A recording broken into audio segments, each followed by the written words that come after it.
Alors, c'était une ambiance digne de Rio de Janeiro, comme je disais tout à l'heure.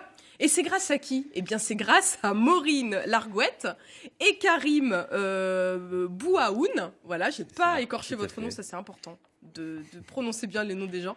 Et vous, tous deux, vous avez vous faites partie d'une association qui a 25 ans. Vous fêtez donc l'anniversaire de l'association Coração do Brasil. Et dans le cadre de cette association et de l'anniversaire, vous avez décidé de monter la première édition d'un festival qui s'appelle les Tropicantes. Alors nous allons en parler tout de suite. On va commencer d'abord par l'association. Alors Karim, vous allez nous expliquer, parce que vous êtes le président de l'association. Qu'est-ce qu'on y trouve au sein de Coração do Brasil? Qu'est-ce qu'on y fait? Qu'est-ce qui se passe? Alors, Coração do Brasil, c'est une école de samba donc qui a été fondée par des Brésiliens qui vivaient à Nantes en 1992 et qui, pour le coup, accueille à la fois des non-musiciens et également des musiciens. Et c'est un bel amalgame qui se crée au sein de la Bateria, donc qui est un ensemble de percussions qui est accompagné de danseuses. C'est ce qu'on voit au carnaval et puis pour le coup dans les défilés de rue à l'occasion des fêtes de différents types. Donc accompagné des danseuses à plumes, comme on peut les imaginer, qu'on voit souvent. Et on a également une autre section qui s'appelle le pagode, en fait, qui est un ensemble plus acoustique avec des percus douces et des chanteuses, et qui est une tradition brésilienne pour animer des terrasses de café, des espaces un peu plus confinés, avec un principe de roda des pagodes, c'est-à-dire que tout musicien peut rentrer dans la partie, c'est-à-dire que dès qu'il y a un instrument qui se libère, il peut intégrer cet ensemble sur un répertoire qui est connu de tous, puisque c'est un répertoire assez... répandu. Voilà, tout à fait. Tout à fait. D'accord. Alors vous avez décidé donc de transmettre la culture brésilienne à Nantes, et donc vous avez décidé d'ouvrir une première édition avec l'aide de Maureen, bien évidemment. Et qu'est-ce qu'on va retrouver dans cette édition? Qu'est-ce qu'on va pouvoir découvrir? Alors en effet, c'est la première édition d'un festival qui s'appelle les Tropicantes, qui a lieu samedi 8 juillet.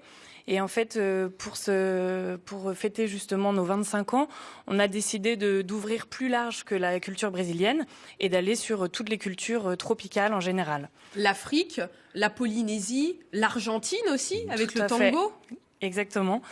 Donc on va retrouver en journée en fait des animations très variées de musique, de danse, de bal, de capoeira également. Ah, ça c'est super, la capoeira, c'est un sport de combat et qui est aussi un peu dansé, ça c'est important de le préciser. Et il y a tout un rituel autour, on se met en ruda, donc en ronde pour les gens qui ne connaissent pas, et ils ont des instruments vraiment traditionnels pour accompagner les danseurs. Et des chants également. Voilà. Donc voilà, ce sera très très varié en journée. Il y a également des animations pour les enfants, des ateliers de création de masques, etc. Et puis la soirée se terminera par des concerts sur scène. Ah oui, avec des têtes d'affiche. Tout à fait. Donc à 20h30, on aura d'abord le groupe Sembar, qui est un groupe de musique plutôt afro-brésilienne, qui est à la croisée des deux. Ensuite, nous avons Calypse Atlantique, donc qui est un steel band, le steel drum. Je ne sais pas si vous voyez cet instrument là, les bidons avec les petites facettes, qui fait des très belles mélodies également.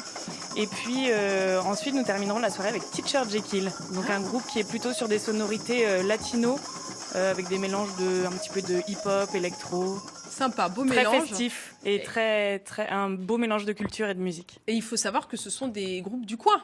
Tout à fait. En fait, on avait comme objectif d'ouvrir la porte à un certain nombre d'associations ou de professionnels nantais, ou en tout cas en périphérie immédiate. L'idée était de leur permettre de valoriser leur activité. Et effectivement, on a tapé un peu large, puisque on va du tango à la musique africaine, en passant par la musique polynésienne, les danses très appréciées. Un bel hommage à toutes fait. ces cultures. Tout à fait, et donc ça permet à un certain nombre d'associations, une vingtaine environ, de venir proposer ce qu'ils font toute l'année et de partager avec les Nantais leur passion, tout simplement. Et ce qui est important de préciser aussi, Karim, c'est que c'est totalement gratuit. Ça commencera à 11h, ça se terminera à minuit. Alors c'est important de s'y rendre. Tout à fait. On a fait le choix vraiment de partager avec le public, avec tous les publics. Pour le coup, c'est ouvert. Il y a tout un aspect familial, notamment sur les animations en journée.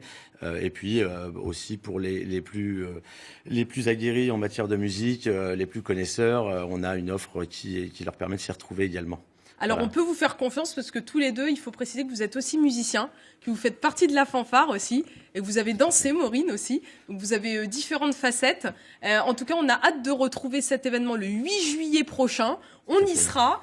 Il faut y être, hein, vraiment. Alors, si vous voulez plus d'informations, n'hésitez pas à aller sur le site internet, puisqu'il y a un très beau site où tout est expliqué.